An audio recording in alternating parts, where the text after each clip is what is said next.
Résultat de la société Vicat. Donc Vicat, comme tu l'avais vu si tu suis la chaîne depuis au moins 1 ou 2 mois, c'est une société que j'ai ajoutée à mon portefeuille récemment. Voilà, ça devait être quoi, il y a peut-être un mois, quelque chose comme ça, qui travaille dans le ciment et le béton. Donc voilà, qui fournit les entreprises de construction pour leur donner les outils nécessaires, les matériaux nécessaires pour construire. Donc c'est assez simple comme business. Ce qui est bien, c'est que c'est une société qui est française, mais qui est bien diversifiée à travers le monde. Donc voilà, ils ont une activité en Afrique, sur plusieurs pays, en Asie, en Amérique et bien évidemment en Europe. Donc c'est quand même super intéressant. C'est quand même une grosse société qui pèse 1,5 milliard tout de même. Donc voilà, c'est une mid-cap, on peut dire. 16 cimenteries, plus de 200 centrales à béton, etc. Donc voilà pour la société et ils ont publié leurs résultats semestriels hier. Donc on va analyser ça tout simplement. Donc on a une croissance organique du chiffre d'affaires de plus 4%, ce qui n'est pas énorme, mais c'est pas mal. Après, là, ils indiquent 4%, c'est à périmètre échange constant. Sinon, en réalité, c'est 1,3%. Donc, en fait, le chiffre d'affaires est resté à peu près plat, à peu près stable. Ensuite, au niveau du résultat net, voilà, ce qui est quand même le plus intéressant, on a eu par contre une hausse de 10%.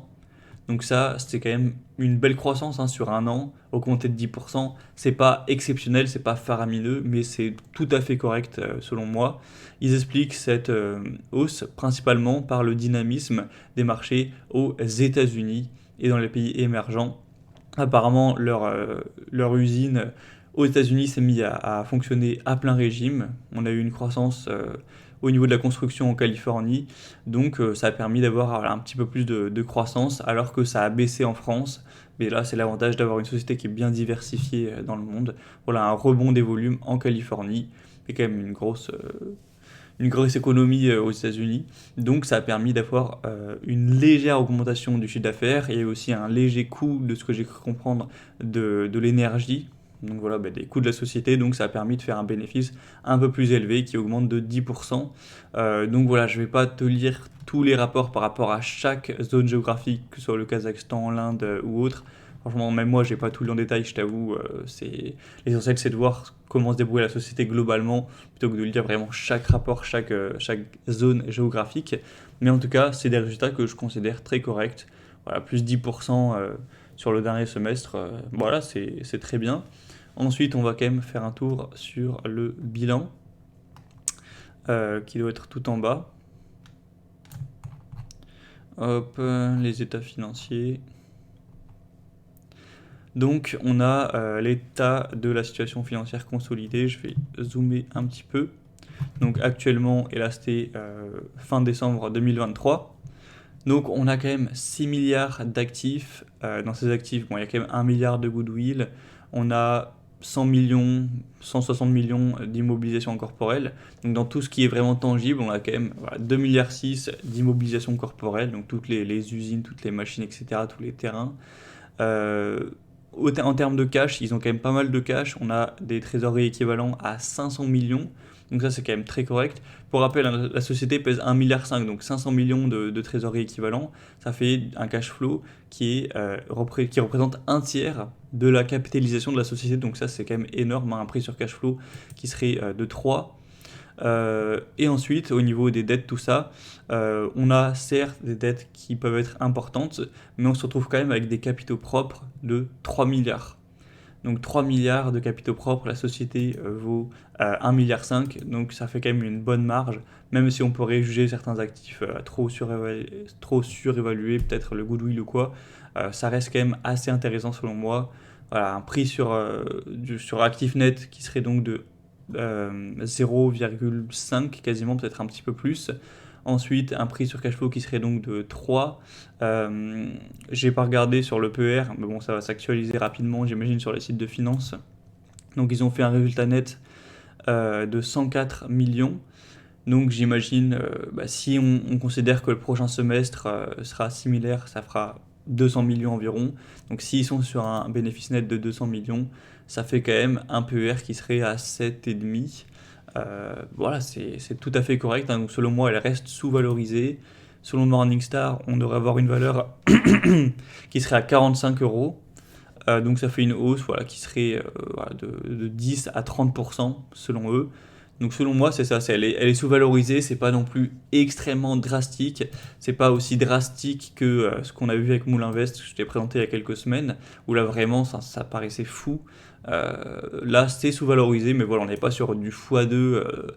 Pour moi, on peut plutôt être sur du voilà, 20%, 30% de revalorisation, mais ce qui est quand même correct. Hein. Donc voilà, assez content des résultats, personnellement je conserve sans aucun souci. Après, ce que je trouve un peu curieux, c'est que le cours baisse suite aux résultats qui, selon moi, sont pas exceptionnels, mais sont pas non plus mauvais. On a quand même une hausse du bénéfice. Mais bon, voilà, à voir. Hein. De toute façon, parfois le marché réagit rationnellement, parfois il en voulait plus, etc. Voilà, faut voir en fonction des situations. Mais moi, je serais pas forcément contre d'en acheter un peu plus. C'est pas la position à laquelle je crois le plus. Clairement, aujourd'hui, si je devais faire un bilan sur mon PEA, je vais me rendre dessus rapidement pour te montrer. Hop. Du coup, sur mon PEA, j'imagine qu'il a quand même baissé pas mal ces derniers temps. On est tombé quand même à 48 000 euros sur le PEA, sachant qu'il y a quelques mois, il était à, je crois, vers 60 000 euros. Bon, ça fait une bonne baisse. Mais bon, là, sur le marché en France, il a baissé globalement. Donc, comme tu le sais, j'ai 5 sociétés sur le PEA et 2 sociétés sur le PEA PME. Donc, si je devais faire un bilan, parce que là, c'est pas mal, on a eu les résultats de 6 sociétés sur 7. Il y a juste Katana Group où c'est pas tombé parce que c'est décalé en termes de période comptable. Donc, on devrait avoir les résultats du troisième trimestre, il me semble, en septembre, quelque chose comme ça. Donc, on pourra voir, mais en tout cas, les derniers résultats semestriels étaient bons.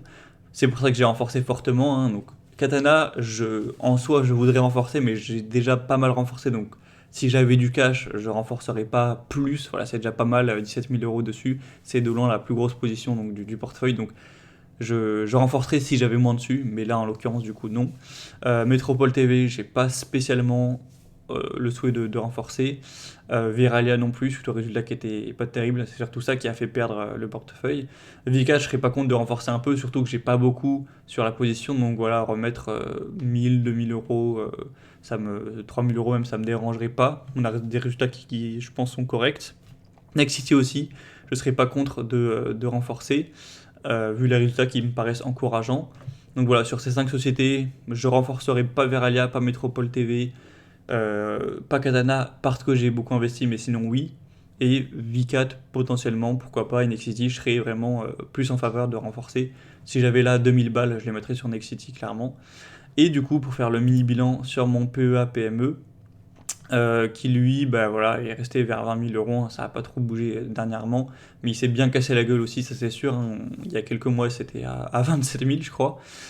Donc Moulinvest, je suis quand même pas optimiste dans le sens voilà, à court terme les résultats, mais c'est tellement sous-valorisé, ça me paraît tellement dingue qu'effectivement si j'avais quelques milliers d'euros disponibles, je pense que je les placerais sur Moulinvest. En plus j'ai pas tellement investi dessus, voilà, ça me paraît sous-valorisé de fou. Poujoula un peu moins, mais ça reste quand même je pense tout à fait sous-valorisé et plutôt intéressant. Donc je serais pas contre de renforcer un peu non plus, mais voilà, j'ai quand même plus d'argent sur la société, donc peut-être un peu moins. Donc voilà pour mon bilan par rapport au PEA. Donc voilà, désolé si je t'ai spammé un petit peu sur la vidéo ces 2 derniers jours. Il y a eu des résultats qui sont tombés, donc je voulais faire la vidéo rapidement et pas te la faire dans 2 semaines quand tout a été digéré. Tu peux me dire ce que tu en penses en commentaire. Donc il va y avoir peut-être une petite pause avec un peu moins de vidéos sur les jours qui arrivent, mais début août, ça va revenir avec du spam parce que moi j'ai 6 sociétés aux États-Unis, je sais pas si tu es au courant. Et du coup, les 6 sociétés vont, il me semble, partager tous leurs résultats début août. Donc, bah oui, il risque d'y avoir un petit peu de spam à ce moment-là. Moi, je te dis à très vite. Bien sûr, tu peux toujours recevoir ma formation gratuite par email pour construire un portefeuille qui bat le marché. Notamment, dans cette formation, il y a un email qui est basé sur analyser les résultats. Et bien sûr que aussi bien que plein d'autres choses. Donc si tu veux recevoir gratuitement par email ce contenu pour progresser en analyse financière et en investissement de manière générale, clique sur le premier lien en description. Allez, à très vite.